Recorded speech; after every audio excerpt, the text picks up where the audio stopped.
Right. ఓ రోకు లీడర్ల ప్రచారాలు నడుస్తుంటే ఇంకో రోకు ఎమ్మెల్యే కావాలనే కాయషున్నోళ్ళ నామినేషన్లు కూడా జోరుగా నడిచినాయి. నోటిఫికేషన్ ఇచ్చుడే ఆల్చం పత్రాలు పట్టుకొని ఆఫీసులకు లైన్ కట్టిర్రు నామినేషన్ లేసేటందుకు. మంగళవారంతోని నామినేషన్ లేసేటి కార్యం కూడా ఒడిచింది. కానీ ఎంతమంది పోటీలు ఉన్నారనేటిదే అసలు ముచ్చట.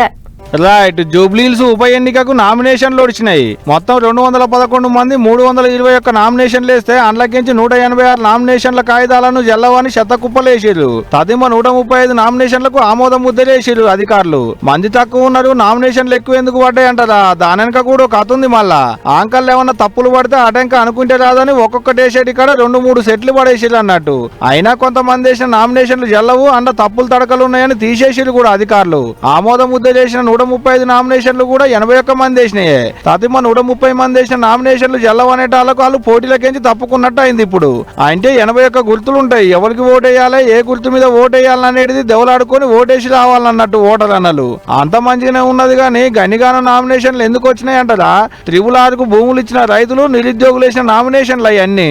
ఇక నామినేషన్ పత్రాలను చెకింగ్ చేసేటి కార్యం ఒడిచింది కాబట్టి వద్దనుకొని వెనకకు తీసుకునేటోళ్ళ కోట మిగిలింది. అది కూడా శుక్రవారంతో ఒడిచిందా అంటే ఆటంక ఓట్లేసేటి కార్యమే.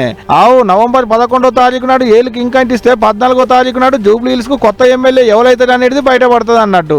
దానికి ఇంకో 20 రోజుల దానిక టైం ఉంది కానీ జూబ్లీహిల్స్ జాతర జోరుగా నడుస్తుంది. మాకంటే మాకు ఓట్లు వేయాలని లీడర్లు కాళ్లకు గిరికలు కట్టుకున్నట్టే తిరుగుతున్నారు అనుకో రాదు ఓటర్ల ఇండ్ల చుట్టూ.